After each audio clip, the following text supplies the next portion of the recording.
Jamais sans la grâce, une dévotion matinale qui vous connecte à la pensée de Dieu et vous donne la provision du ciel au quotidien. Bonjour chers amis, chers internautes, nouvelle journée, nouvelle provision, bienvenue dans cette dévotion du jour. Précieux Jésus, je te bénis ce matin. Merci parce que tu es le bon berger et tu donnes ta vie pour nous Seigneur. Merci parce que tu es le même, tu n'as pas changé. Ce matin, tu veux encore nous bénir, nous conduire, nous diriger, nous protéger. Que toute la gloire te soit donnée, précieux Jésus. Amen. Le psaume chapitre 23, le verset 5. Tu dresses devant moi une table en face de mes adversaires. Tu ondules ma tête et ma coupe déborde. Amen. Alors, pendant ces quelques derniers jours, nous sommes arrêtés surtout sur la première partie de ce verset 5 qui déclare que tu dresses devant moi une table en face de mes adversaires. Et ce matin et dans les jours à venir, j'aimerais voir la deuxième partie de ce verset 5 avec nous qui déclare tu ondules ma tête et ma coupe déborde. Alléluia. Vous savez, lorsque nous lisons la Bible, vous savez que nous ne sommes pas les premiers destinataires, n'est-ce pas?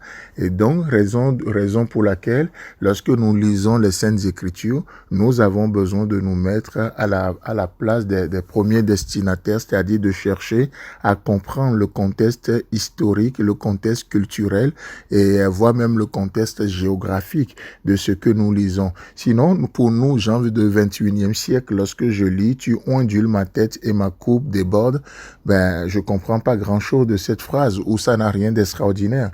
Mais vous savez, lorsque nous remontons au temps biblique, on réalise que les bergers avaient l'habitude d'oindre d'huile leur troupeau pour deux raisons précises. Et ce matin, j'aimerais juste voir la première raison avec vous. La première raison pour laquelle les bergers oignaient d'huile leur troupeau, c'est pour leurs éloigner, ou plutôt pour éloigner d'eux les insectes nuisibles. Et ça, c'est un point très important. Pourquoi le berger, à tout prix, veut éloigner du troupeau les insectes nuisibles? Parce que si ces insectes nuisibles déposaient leurs œufs sur la membrane fragile des naseaux des brebis, ces œufs donnaient naissance à des larves qui rendaient folles les brebis. Ouais. Et pour ça, le berger veille. Le berger a aussi une portion d'huile avec lui pour protéger la tête du troupeau, la tête de la brebis, c'est-à-dire pour les éviter de la folie. Vous savez, chers amis, chers internautes, parfois, il suffit juste parfois de nous entendre nous-mêmes raisonner, nous-mêmes parler ou entendre aussi des gens autour de nous parler. Qu'est-ce qui se passe? On réalise que les gens n'ont pas du tout la pensée protégée, ou du moins nous-mêmes parfois nous n'avons pas la pensée protégée. Et du coup, nous faisons malheureusement preuve de la folie. Et la Bible déclare, se vantant d'être sages, qu'est-ce qui se passe? Ils sont devenus fous. Oh là là, ils sont devenus fous. C'est pour ça que le berger, pour nous éviter la folie ce matin, qu'est-ce qui se passe? Il vient encore et il ondule ma tête. Il ne le fait pas avec économie. Il ondule ma tête et ma coupe déborde. Alléluia.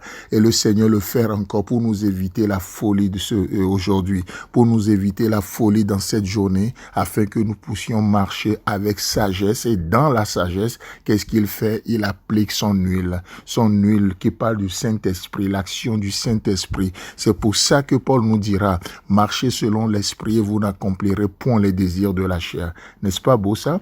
Donc, ces œufs donnaient naissance, comme je le disais tantôt, à des larves qui rendaient folles les brebis. Et du coup, l'autre chose qui se passait aussi, c'est que ces brebis cessaient alors de produire du lait et les agneaux cessaient de grandir. Vous voyez jusqu'où ça va? Et pour un berger, pour raison économique, il a intérêt à protéger son troupeau.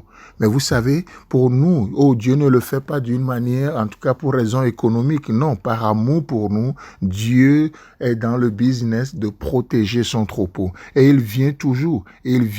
Donc, aussi les bergers enduisaient-ils la tête des brebis avec un insecticide, comme je le disais tantôt, mais à base d'huile pour protéger leur troupeau. Chers amis, chers internautes, notre Dieu est un Dieu protecteur. Notre Dieu est un Dieu protecteur. Et tout comme les insectes nuisibles sont des ennemis du troupeau, le chrétien aussi a ses ennemis, n'est-ce pas? Et Dieu veut nous protéger. Et Dieu nous protège contre le diable, il nous protège contre le monde, il nous protège contre notre chair. Ces ennemis qui veulent nuire à nos vies. C'est pour ça qu'aujourd'hui, Paul nous encourage à une chose, de marcher selon l'esprit et nous n'accomplirons point les désirs de la chair. Chers amis, chers internautes, que Dieu vous bénisse et si Christ tarde à venir, on se retrouve demain. Si vous avez aimé cette émission, parlez-en à vos amis. Parlez-leur du message de la grâce et de ce qu'il fait dans vos vies. Pour un sujet de prière, une question ou pour devenir partenaire, contactez-nous au 00229 94 75 80 20. Que Dieu vous bénisse et à la prochaine. En attendant, pensez avec Dieu.